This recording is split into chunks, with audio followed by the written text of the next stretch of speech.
mangiare cioccolato per prevenire il diabete. Troppo bello per essere vero? Oggi parliamo di uno studio condotto da un professore di Harvard e poi pubblicato sul prestigiosissimo British Medical Journal, anche se...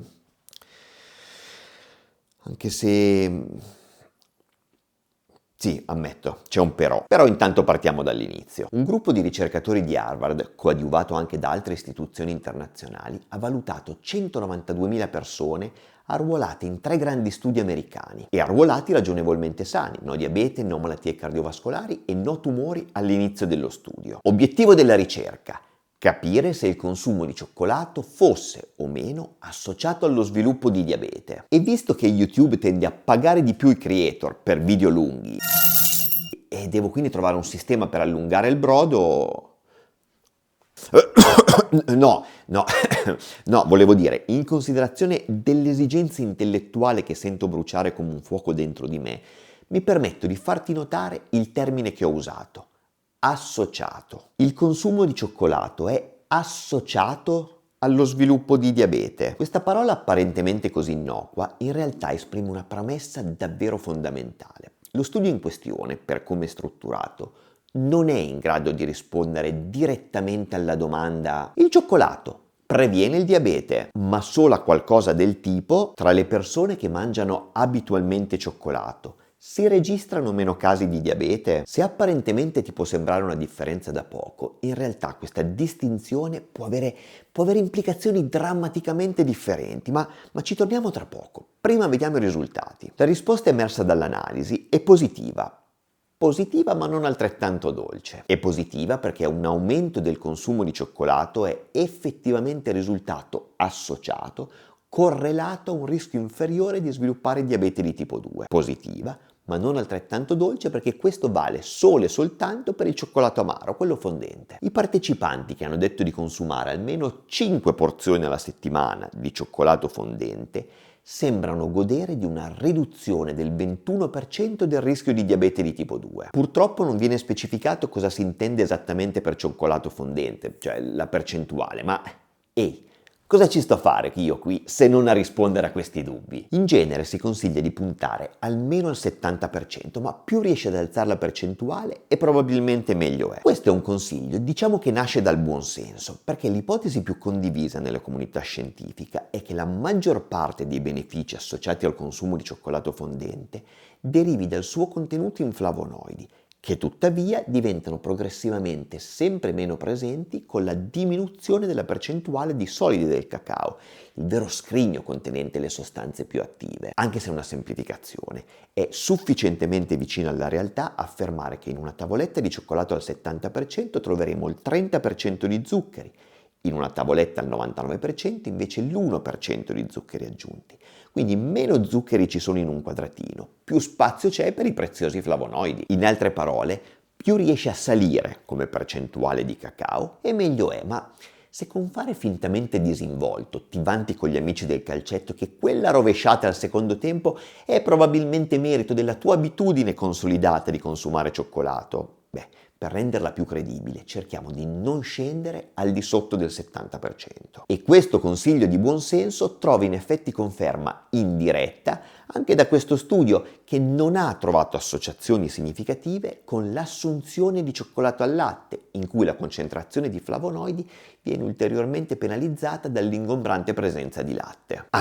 Anzi, in effetti un'associazione è emersa, ma probabilmente non quella che ci saremmo augurati, non quella che avremmo sperato. Un maggior consumo di cioccolato al latte, ma non fondente, è stato associato a un aumento di peso a lungo termine. Sì, insomma, se mangi troppo cioccolato al latte, scordati i gol in rovesciata. E a proposito, sai cos'è l'aumento di peso? L'aumento di peso è il più importante fattore di rischio per lo sviluppo di diabete. Ora, visto che io so che sei un birichino e fremi per tornare a guardare video di gattini su TikTok, prima di concludere con un altro noiosissimo pippone teorico, ecco 2 note pratiche, quelle che devi portarti a casa da questo video. 1. Da oggi abbiamo un indizio in più che suggerisce come un moderato consumo di cioccolato amaro possa fare del bene.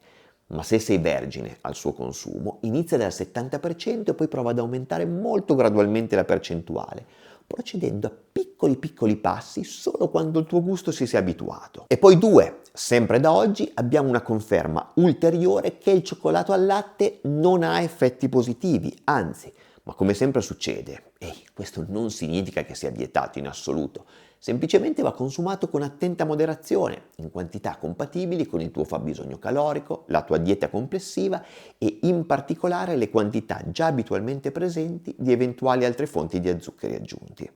Chiarito questo, se hai voglia di concedermi ancora giusto un paio di minuti, possiamo chiudere il cerchio con il discorso che avevamo iniziato prima. Dicevamo che studi osservazionali come questo, ovvero che si limitano a osservare cosa succede nel mondo reale, non ci permettono di trarre conclusioni certe su un rapporto di causa-effetto, ovvero gli autori non possono bullarsi con gli amici di aver dimostrato che il cioccolato fondente protegga direttamente dal diabete. Ma perché no? In fondo abbiamo visto che chi mangia più cioccolato soffre meno di diabete, non basta, non è una prova sufficiente. In realtà no, e lascia che ti faccia un esempio pratico. Se io sottoscritto me medesimo, preso da un raptus di onnipotenza, decidessi di condurre uno studio simile a quello visto, ma sugli iscritti al mio canale, probabilmente troverei lo stesso risultato, ovvero che chi è così coraggioso da mangiare cioccolato amaro, magari addirittura al 100%, si ammala meno di diabete. Il problema è che quei pazzi come te che irresponsabilmente avessero seguito i consigli di uno sconosciuto trovato in rete a proposito di cacao amaro, probabilmente avrebbero fatto lo stesso anche con i legumi e magari con la verdura. E se fossi stato così convincente quanto il guru di una setta religiosa New Age, anche sull'attività fisica, a quel punto non potremmo più sapere con esattezza se e cosa ti abbia protetto dal diabete. Il cacao, l'attività fisica, i fagioli, tutto insieme. Ecco perché non possiamo trarre una conclusione, ma attenzione, questo non significa affatto che studi come questo siano inutili. Anzi, innanzitutto i ricercatori applicano comunque strumenti matematici per cercare di controllare il più possibile l'eventuale influenza di altri fattori noti. Quindi, se io fossi competente durante il mio studio, cercherei di tenere conto di elementi come età, sesso, status socio-economico e diciamo almeno i principali fattori dietetici, cosa che ovviamente hanno fatto anche gli autori dello studio in questione. Da qui in poi potremmo tirare in ballo altre considerazioni, perché la comunità scientifica ha ovviamente provato a formalizzare un insieme di criteri più oggettivi che possono aiutarci quantomeno a stimare la probabilità di essere di fronte a un rapporto di causa ed effetto. Parlo dei cosiddetti criteri di Bradford-Hill e, molto sinteticamente e semplificando anche un po', 1. Forza dell'associazione, ovvero la riduzione del rischio di diabete, è significativa? Sì, il 21% non è poco, sì. 2. Coerenza. Un'associazione è più credibile se osservata in contesti diversi o in studi indipendenti ed effettivamente i risultati sono coerenti con altre ricerche precedenti che indicano un potenziale beneficio dei flavonoidi presenti nel cioccolato fondente sulla salute metabolica. 3. Specificità. Se un fattore causa un singolo effetto, pochi effetti specifici, la relazione è più credibile. Il consumo di cioccolato fondente è associato alla riduzione del rischio di diabete, ma in realtà non si limita a questo.